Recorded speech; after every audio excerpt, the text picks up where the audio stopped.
사순절 넷째 주일이죠. 특별히 지난주에 이어서 예레미야 29장 1절부터 10절까지 말씀 중심으로 바벨론에서 성도의 삶이다 라는 제목으로 두 번째 말씀 함께 상고하고 은혜를 받고자 합니다. 여기서 바벨론이라고 하는 것은 주전 약 600년에서 500년 전에 이스라엘 백성들이 하나님 앞에 범죄해서 바벨론 왕 느부갓네살과 그의 군대가 예루살렘을 침범해서 왕과 그 다음에 지도자들 그리고 각종 기능인들, 토목인들, 엘리트 쓸만한 사람들을 다 포로로 잡아갔죠. 그래서 바벨론 포로 공동체가 유대인들로 구성된 포로 공동체가 바벨론에 거주하게 되었습니다. 이방 나라의 포로로 잡혀가고 노예로 잡혀갔기 때문에 여러 가지 신체 거주 이동의 자유도 마음껏 누리지 못할 뿐만 아니라 고국 유대를 떠나고 예루살렘 성전을 떠나서 살아가기 때문에 영적 생활도 피폐하고 또 하나님의 언약 백성으로 합당한 삶을 살기에도 여러 가지 환경과 조건이 여의치 않았습니다. 여러 가지 미혹도 많고 유혹도 많았습니다. 물론 유대에 있을 때도 그들이 신앙생활을 잘한 것은 아닙니다. 일부 사람들 빼고는. 그래도 불구하고 하나님의 징계로 심판으로 느부갓네살에 의해서 이방 땅의 포로로 잡혀갔으니 정신적인 또 공고함과 또 심리적인 외로움과 또 많은 사람들이 가족과 고향을 떠나서 평안한 이민 간 게 아니고 노예로 잡혀갔으니까 얼마나 외로움과 피폐함이 있지 않았나 이런 생각이 듭니다. 그런데도 불구하고 바벨론이라고 하는 곳에서도 거기에 하나님이 없는 중립적인 공간이 아니라 바벨론에서도 하나님은 여전히 살아계시고 바벨론에서 계신 하나님은 자기 백성이 포로로 잡혀왔지만은 거기서도 하나님을 알고 하나님을 섬기고 하나님의 백성답게 살아가도록 원하신다는 것입니다. 이것은 마치 오늘 예수 그리스도를 믿음으로 말미암아 세상에서 살아가는 그리스도인 성도의 삶을 유비적으로 잘 보여준다라고 말할 수 있습니다. 무슨 말입니까? 예수님이 저와 여러분의 죄를 담당하시고 십자가에 죽으시고 3일 만에 부활하시고 승천하신 후에 우리들을 지상에 남겨놓았죠. 천국에 들어갈 때까지 또는 나의 개인적인 죽음이 임하기까지 우리는 지상에서 살아가게 됩니다. 주님이 여기에 없다고 해서 육체적으로 없다고 해서 우리가 내 마음대로 믿지 아니할 때처럼 살아갈 수 없는 것과 마찬가지입니다. 즉 바벨론과 같은 공고한 세상 나라 속에서 살아갈 때도 우리는 여전히 하나님이 함께 하시고 여전히 하나님은 저와 여러분이 하나님의 성도로서 의로운 삶을 살기를 원한다는 것입니다. 믿습니까? 그래서 바벨론에서 성도의 삶이다 라고 하는 제목이 바로 그런 의미라는 것입니다. 즉 이 땅에서도 살아갈 때 정말 성도다운 삶을 살기를 원한다라는 것입니다. 우리 속된 말로 남자들은 대한민국 남자들은 군대를 전역하게 되어지면 몇 년간 지역 예비군이 되어서 훈련도 받고 합니다. 그래서 우리가 그 남자들이 속된 말로 이렇게 합니다. 예비군 군복 입혀놓으면 뭐라고 말합니까? 이입사님 온갖 것 다 합니다. 예비군 뭐 고학력자이든 또 엘리트든 사회에서 저명해서든 예비군 훈련해서 예비군 군복 입혀놓으면 그야말로 사회에서 참 규모 있는 삶을 살던 그런 사람도 대충 뭐 같이 뭐 아무 데서나 볼일 보고 뭐 아무 데서나 뭐 버릴 거 버리고 뭐 그렇게 하는 아주 이상한 삶을 삽니다. 예비군 군복 입혀놓으면 다 똑같다는 것입니다. 다 똑같다는 것입니다. 그렇게 합니다.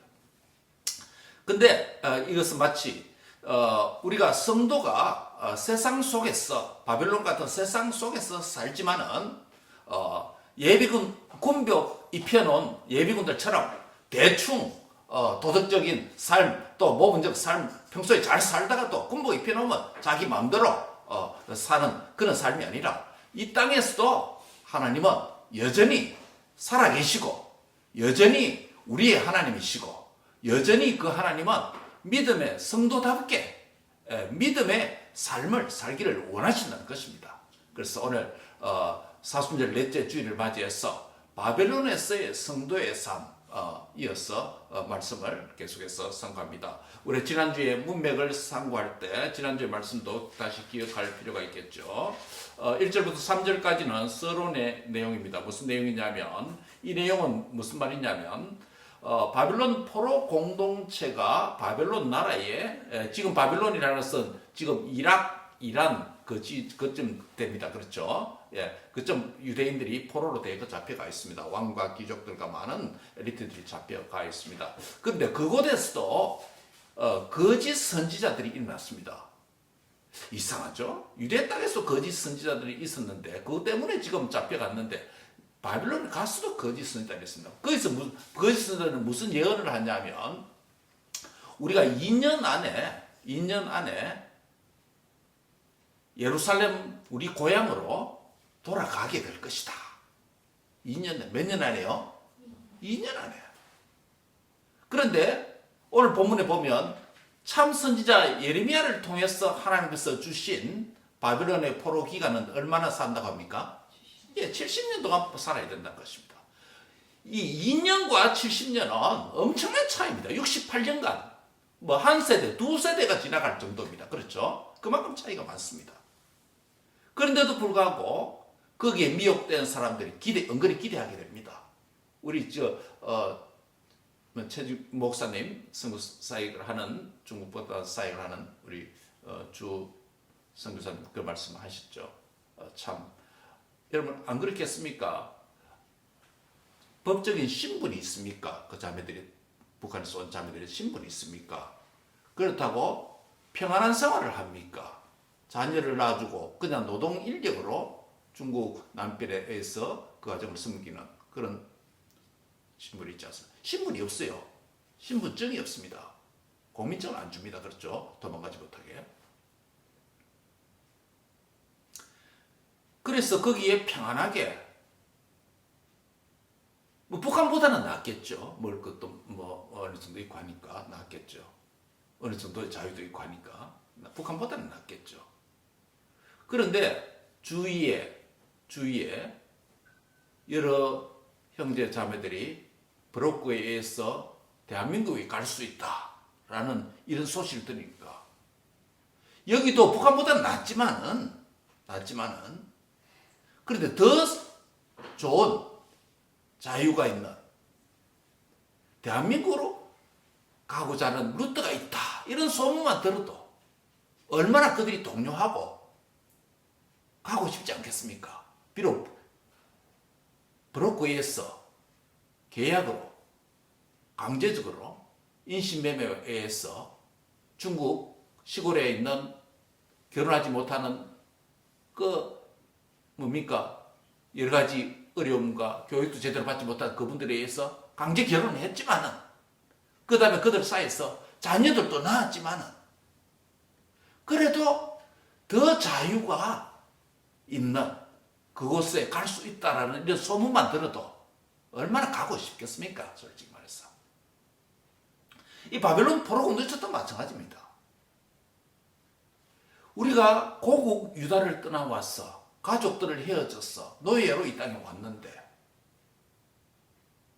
일반 서민들보다 왕과 귀족들과 기능인들, 엘리트들은 그나마 일을 할 수 있고 또 그나마 어느 정도는 적어도 약간의 배우는 있겠죠. 그럼에도 불구하고 고국 유다에 갈 수 있다. 그것도 2년 안에 갈 수 있다니까 얼마나 마음의 동요가 일어나고 가고 싶은 마음이 꿀떡같이 일어나지 않겠습니까? 더구나 참 선지자라고 하는 예레미야는 70년, 70년. 내 살아야 성전에 못 가겠다. 2년 안에 가는, 여러분 어느 쪽을 택하겠습니까? 68년 더 걸리는 70년이 기다려 간다는 쪽을 택하겠습니까? 2년 안에 돌아갈 수 있다는데 거기에 소망을 걸겠습니까? 대부분 2년 안에 돌아간다는데 거기에 내 한 표 던지지 않겠습니까? 68년, 70년이면 자기가 이 땅에서 죽어야 되는데 얼마나 가고 싶지 않겠습니까? 그 미혹되죠. 그게 가짜 예언이라 한다 할지라도 거기에 내 마음에 한 표 던지지 않겠습니까? 그게 인지상정입니다. 바로 그렇게 동요되고 있는 마음이 움직이고 있는 언제 돌아갈까? 뒤에만 보면 바벨론의 정치적 상황이 군대의 억압과 보안 조치가 약한 틈을 타서 언제 기회가 되지 않을까? 어떤 사건만 일어나면 갈 기회가 될까? 늘 촉각이 안테나 세워져 있지 않겠습니까? 바로 그러한 때에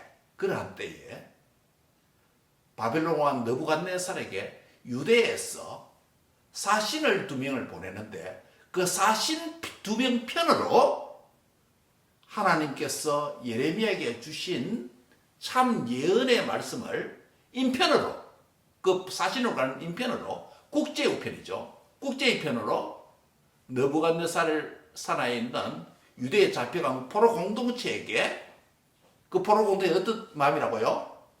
고국으로 빨리 돌아가는 거짓 예언을 들어서 2년 만에 가고 싶다는 그 마음이 동요되어 있는 그들에게 하나님의 뜻과 참 예언의 말씀을 인편으로, 국제우편을 통해서 예레미야가 그 사신으로 가는 2명에게 보냈어. 유대 백성 너희들은 거기 살아라. 뭐하고? 첫째,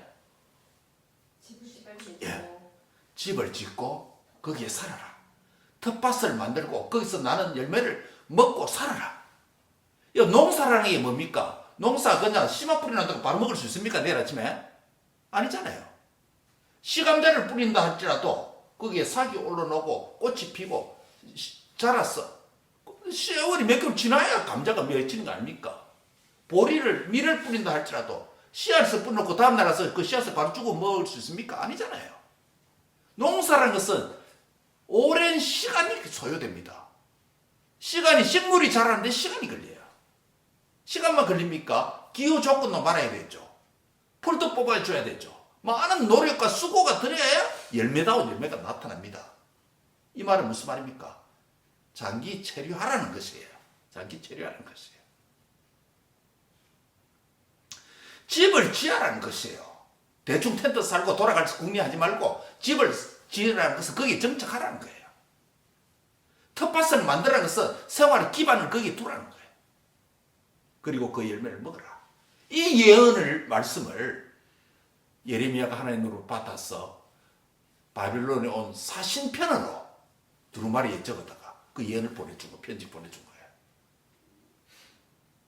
여러분 이것은 무엇을 의미한다겠습니까? 집을 짓고 거기에 살고 텃밭을 만들고 열매를 먹어라 라는 이 말씀은 무슨 말씀이에요? 하나님께서 바벨론에서도 너희를 먹일 것을 먹이고 살 집을 살도록 만드시고 열매를 먹도록 하시고 돌보시는, 거기서도 유대 땅에서도 내가 너희를 먹이고 공중에 나는 새가 또 밖에 들가파가 아름답게 피는 것처럼 하나님께서 이 모든 것을 먹이고 돌보는 것처럼 바벨론 이방 땅 노예로 잡혀있는 그 땅에서도 내가 너희를 케어하겠다. 내가 너희를 돌보겠다.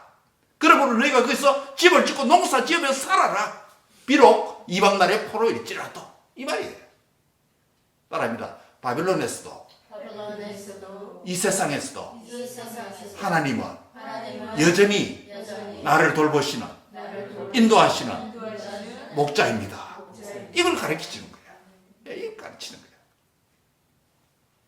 우리 자녀들, 하나님이 없는 무신론자들이 우리 학업의 현장에, 직장에 많이 있고 세속적인 하나님 없는 불신의 멘탈리티, 이데올로기 이런 것들이 우리를 정신세계를 둘러싸고 포위하고 있습니다.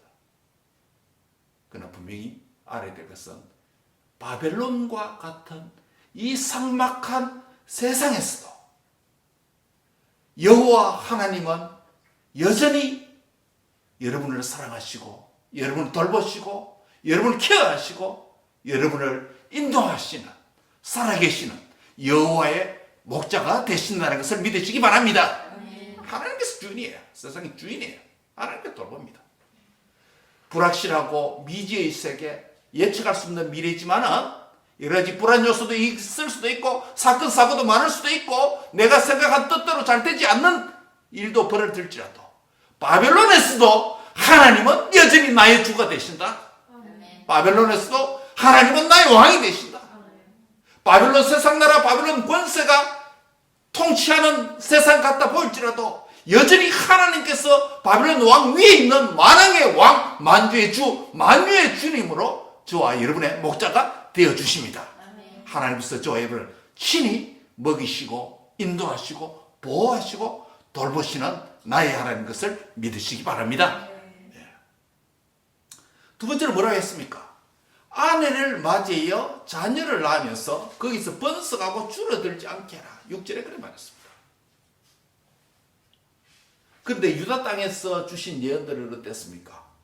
신랑의 소리, 예레미야 7장 34절, 25장 10절 보면 신랑의 소리, 신부의 소리가 끊어진다라고 말했습니다. 무슨 말입니까? 신랑의 소리, 신부의 소리, 무슨 시기예요? 결혼식 이야기 아닙니까? 결혼식이 중단된다는 겁니다. 왜 그렇습니까? 대적이 와서 전쟁을 하게 되니까 여인들은 잡혀가게 되고 성노예가 될 수도 있고 남자들은 뭡니까? 죽임을 당하고 그러니까 신랑 신부가 있을 수도 없고 결혼할 수도 없다는 겁니다. 즉 신랑 신부가 끊어진다. 잔치가 끊어진다. 결혼식이 끊어진다는 것은 뭡니까? 당대의 가정을 이루는 것뿐만 아니라 넥스트 제너레이션 다음 세대도 뭐가 할 수 없다. 존재할 수 없다는 거예요. 아이를 못 낳으니까. 그 이야기입니다. 이 말은 무슨 말이냐면 언약의 대가 끊긴다는 겁니다. 언약의 자손이 끊긴다는 거예요. 이 말은 무슨 말입니까? 하나님의 언약의 복이다 저주다. 저주라는 거예요. 하나님 말씀을 언약의 말씀을 불순종했기 때문에 언약의 저주를 임했다는 겁니다. 예. 신랑과 신부의 소리가 끊어진다. 그래서 지금 포로로 잡혀가는 거예요. 그런데 바벨론에 왔는데 멸망해서 바벨론으로 왔는데 예레미야 통해서 국제 사신으로 온 그들을 통해서 하나님의 음성은 무슨 말이냐면 뭐해라? 거기서 아내를 맞이하고 자녀를 낳아라. 굉장히 아이러니컬한 이야기라는 거예요. 지금 유대 땅에서는 신랑과 신부 소리 끊어져서 멸망방해한다 했는데 포로로 잡혀왔는데 하나님 병 주고 약 주십니까? 이런 말 할 수 있잖아요. 아내를 맞이하고 자녀를 낳고 너희 아들도 너희 딸들도 결혼하고 벌써 다음 세대 넘어오는 거죠. 그래서 또 자녀 손자들 낳아라. 거기서 뭐 하라? 숫자적으로 번성해라. 그래서 뭐 하지 말라? 인구 수가 줄어들지 않도록 해라. 하나님께서 뭘 염두에 두고 하신 말입니까? 거기서 잘 먹고 잘 살아라는 이 소리입니까? 바벨론에서? 무슨 소리예요? 다시 유대 땅으로 고향으로 돌아올 것을 염두에 두고 하시는 말씀이에요. 돌아올 때 수가 부족하지 않도록 해라는 이야기예요. 이 말은 바벨론 생활이 시작부터 뭐가 전제가 되어 있습니까? 너희는 포로로 잡혀가나 반드시 돌아온다는 걸 전제하는 거예요. 이 말은 무슨 말이냐면 저와 여러분이 예수님을 믿어서 바벨론 같은 이 땅에서 산다 할지라도 예수님을 믿음으로 우리에게 구원의 은혜를 주신 그 하나님은 이 땅에서 구원뿐만 아니라 천국에 들어가는 것까지 뭐하고 두고 하나님의 뜻과 염두에 두고 계신다는 것이에요. 예. 우리의 구원이 시작되었다면 우리의 구원이 하나님에 의해서 완성될 줄 믿습니다. 그래서 바벨론 포로로 잡혀가게 한 것이 느부갓네살 왕도 아니고 바벨론 군대도 아니라고 합니다. 누가 그를 데려왔다 했습니까? 하나님 자신이 데려왔다고 합니다. 오늘 본문을 보면. 뿐만 아니라 다니엘서 1장 2절에도 보면 요야긴과 다니엘, 느부갓네살, 사부드락, 메삭, 아벳느고 세 친구가 잡혀온 것을 하나님 주가 그렇게 하셨다라고 말했습니다. 오늘 이 땅에 살아가면서 여러 가지 불편함과 시련과 역경을 겪는 당한 불편한 경험을 할 수 있는 나의 삶의 처소와 영역과 공간이 있을 수 있습니다. 그러나 그 어려움 때문에 여러분이 불평하거나 불만하지 마시고, 아까도 말씀드렸듯이 바벨론에서도 하나님은 누구다?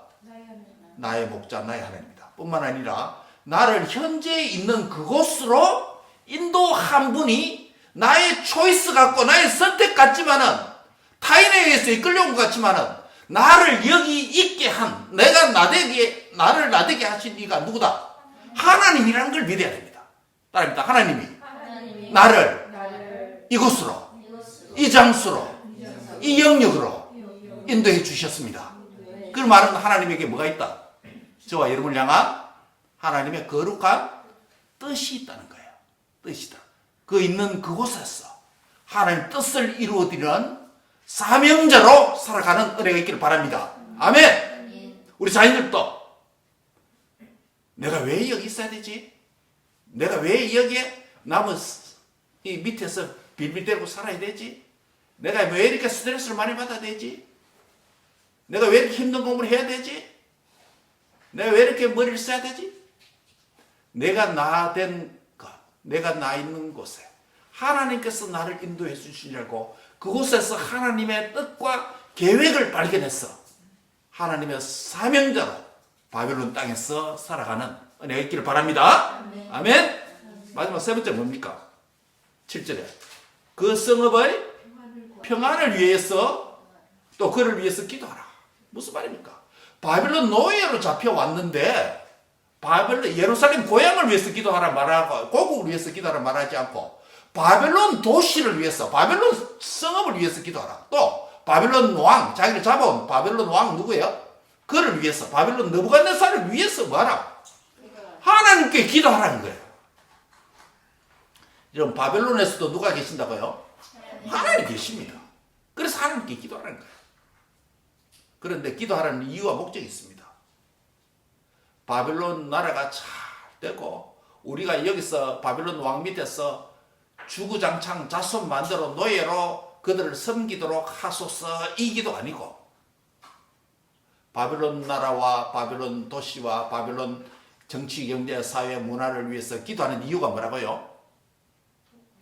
그 성읍이 평안하고 그 성읍이 평안함으로 결국 우리가 평안한다.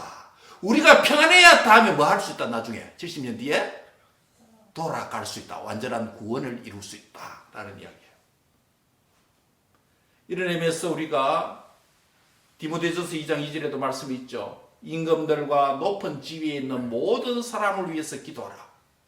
이유를 말합니다. 이는 우리가 모든 경건함과 단정함으로 고요하고 평안한 생활을 하려 함이라. 디모데전서 2장 2절. 신약에도 나옵니다. 우리 예수님도 말했죠. 상승설교에서 너희 원수를 사랑하며 너희를 박해하는 자를 위해서 기도하라 라고 말합니다. 이런 박해자가 우리 위에 있는 것 같고 원수가 하나님 위에 있는 것 같고 하나님 뜻을 무시하면서 우리를 압제하는 것 같지만은 원수와 대적과 세상 나라는 결국 누구의 손 안에 있다? 하나님의 손 안에 있습니다. 그렇기 때문에 그 하나님께 맡기고 하나님께 뭐라? 기도하라라는 것입니다. 아무리 힘든 스트레스를 받고 아무리 힘든 상황에 놓인다 할지라도 거기에 살아계신 나의 하나님을 향하여서 뭐하라? 기도하라. 그래서 바벨론에서 평안한 생활과 세상에서 평안한 생활과 주의 뜻을 이루는데 필수적인 영적 생활이 있습니다. 그게 뭐라고요? 기도입니다. 여러분, 우리 그리스도인에서 기도의 삶이 끊어지면 내 영적 생활이 죽는다고 봐야 됩니다. 예. 산소가 공급이 중단되는 것과 같습니다. 다시 말씀드립니다. 바벨론과 같은 세상 나라에서 바쁘고 분주한 삶 속에서 여러분의 기도의 시간을 놓치지 말기 바랍니다. 기도의 무릎이 강화해지고 내리떨어진 기도의 손을 높이 들고 하나님 앞에 부르짖는 저와 될 수 있기를 바랍니다. 요약이 이렇게 길어붙네요. 마지막 포인트입니다. 바벨론에서도 진리 안에 거해야 합니다. 따라합니다. 바벨론에서도 진리 안에 거하라. 왜 그러냐면 바벨론의 시한부 해방론, 조기 기국론을 부르짖었던 거짓 선지자들이 있었기 때문입니다. 빨리 돌아가자라고 백성들을 선동하고 감정적이고 낭만적인 현실 인식을 하고 곧 탈피할 것을 선동하고 이데올로기적인 탈출 메시지를 전했습니다. 거짓 선지자들은. 그 모든 것들은 근거가 없는 거짓 해방구였고 거짓 소망을 갖도록 백성들을 부추겼습니다. 오늘도 우리가 이 땅에서 바빌론 같은 세상에서 살아갈 때 내가 시련과 역경과 고난과 질병과 어려움을 당할 때도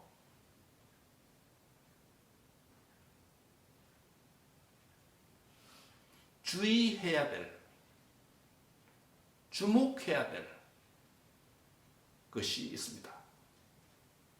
하나님의 뜻이 아닌 단순히 삶의 낭만적인 삶이나 또 세상적인 이데올로기, 긍정주의 가르침에 의해서 이것 또한 지나가리라. 지나가겠죠. 잘 될 거다. 포지티브 아이디어를 아무 근거 없이 말하는 것, 듣는 것, 의존하는 것, 엄격하게 말하면 성경적 신앙이 아닙니다. 하나님은 때로 우리에게 깊은 어둠과 같은 시련의 밤을 주시기도 합니다. 그 시련의 밤 속에서 나 자신을 살피고 나를 돌아보고 하나님을 찾고 하나님을 가까이 가는 그런 시간도 필요하다는 거예요. 그리고 이것만 있는 캄캄한 어둠으로 끝나는 게 아니고 몇 년 후에? 70년 후에, 즉 하나님의 정한 때가 되면 반드시 하나님께서 찾아오셔서 돌보아 주십니다. 그러므로 사랑하는 성도 여러분, 시련과 역경의 날에 고요히 하나님께 엎드리고 나 자신을 돌아보고 나의 신앙생활을 자숙하고 반성하고 회개하는 시간을 갖고 때가 되면 하나님께서 나를 일으키시고 때가 되면 하나님께서 나의 길을 세워주시고 하나님께서 나를 들어주셔서 원수와 세상 앞에 떳떳하게 세워줄 날이 있다는 것을 소망하시기 바랍니다. 이게 바른 소망이에요. 바른 신앙이에요. 낭만적인 소망 아닙니다. 그런 거 필요 없습니다. 무조건 잘 될 거다. 아닙니다. 하나님께서 나에게 수고할 시간이 있고 어둠과 같은 시간도 있고 시련의 시간도 지나가야 하나님의 때에 하나님의 정한 때에 나를 향한 소망의 항구로 소망의 문을 주님 열어주시는 줄 믿습니다. 그러므로 바빌론에서도 거짓 선지자를 조심해야 됩니다. 바벨론에서도 거짓 교훈을 조심해야 됩니다. 바벨론에서도 참 복음, 바른 복음이 아니라 가짜 복음, 위조 복음, 세상주의 교훈을 주의해야 됩니다. 하나님의 말씀을 깊이 읽고 묵상하고 하나님의 뜻을 깨닫고 특별히 내 인생을 향한 나의 육체에 남은 때 이 세상에서 무엇을 하고 어떻게 살아야 될 것인지 하나님 나를 위해서 무엇을 하기를 원하시는지 그것을 깨달아서 진리 안에서 살아가는 성도들이 되시기를 주의 이름으로 축복합니다. 적용하는 의미에서 마지막 거짓 선지자가 바빌론에 있다라는 이것을 적용하는 의미에서 우리가 진리 안에서 거하고 진리로 더욱더 무장되는 그런 은혜가 있기를 바랍니다. 하나님이 진리죠. 말씀이 진리입니다. 하나님과 말씀으로 더욱더 무장되기를 바랍니다. 뿐만 아니라 오늘 본문에 보면 거짓 선지자들에 대한 확실한 보험과 징계가 있음을 여러분 기억하고 우리는 거짓 가르침을 듣거나 믿어서 미혹된 적이 없는지 한번 살펴보시기 바랍니다. 우리 교회와 가족과 이웃들 가운데 거짓 교리나 이단에 빠진 자는 혹 없는지 관심을 가져야 됩니다. 세계 도처에 흩어진 이민교회와 선교지에 어떠한 이단과 거짓 교사들, 거짓 선자들이 없는지 관심을 가져야 됩니다. 거짓과 이단에 영향받지 않도록 예방하는 일과 미혹하는 자들을 위해서 어떻게 도와줄 수 있는지 또한 관심을 가져야 됩니다. 섬겨야 된다는 소리입니다. 그렇게 되려면 우리 자신이 먼저 진리 안에, 진리의 말씀 안에 거하고 진리의 말씀으로 무장되어야 되는 줄 믿습니다. 말씀을 했습니다. 바벨론에서도 하나님은 저와 여러분의 하나님입니다. 바벨론에서도 집을 짓고 텃밭을 만들고 하는 삶의 일상성이 매우 중요합니다. 천국 가기 때문에 이 땅에서 대충 살자, 그게 아니고 여러분이 하던 일 계속 하시기 바랍니다. 신실하게 하시기 바랍니다. 그러나 목적이 분명히 됩니다. 주와 복음과 하나님의 영광을 위해서 나의 삶의 일상성, 내게 맡겨주신 학업, 직장, 모든 일들 잘 감당하는 은혜가 있길 바랍니다. 그리고 또한 가정을 이루고 언약의 자손들이 더욱더 많아지는 은혜가 있기를 바랍니다. 육체적인 자녀들뿐만 아니라 영적인 자녀들도 많이 낳는 그런 은혜가 있길 바랍니다. 그래서 하나님의 궁극적인 Back to the Zion, 천국으로 들어갈 때 많은 백성들이 함께 저와 여러분과 함께 들어가는 은혜가 있기를 바랍니다. 예. 그러한 복된 바빌론에서의 성도의 삶을 신실하게 살다가 주님이 미국의 한날에 우리를 부르실 때 70년 후에 예루살렘으로 돌아와서 구속받은 포로 공동체처럼 천국에 주님이 우리를 부르러 다시 오실 그날에 주의 음성을 듣고 모두가 천국에 들어갔어 영원히 주님을 예배하고 섬기는 복된 궁극적인 회복의 은혜가 함께하고 그 회복에 동참하는 우리 자신들과 우리의 모든 자녀들이 되기를 주의 이름으로 축복합니다. 기도하겠습니다. 하나님 감사합니다. 바벨론에서도 여전히 하나님은 죽은 하나님이 아니라 살아계시고 나의 하나님이시고 우리를 돌보시는 하나님이신 줄 믿습니다. 이 하나님을 굳게 믿고 삶의 일상적인 모든 일들을 하나님의 영광을 위해서 최선을 다하는 삶이 되도록 축복해 주옵소서. 또한 하나님께서 이 땅에서 가정을 이루고 많은 언약의 자손을 낳고 영적인 자녀들을 많이 낳아서 하나님의 구원에 동참케 하는 사명을 감당하는 사명자들이 되도록 축복해 주시옵소서.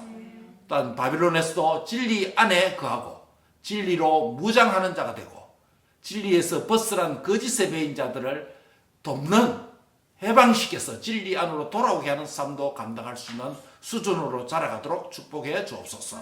예수님의 이름으로 감사하며 기도합니다. 아멘.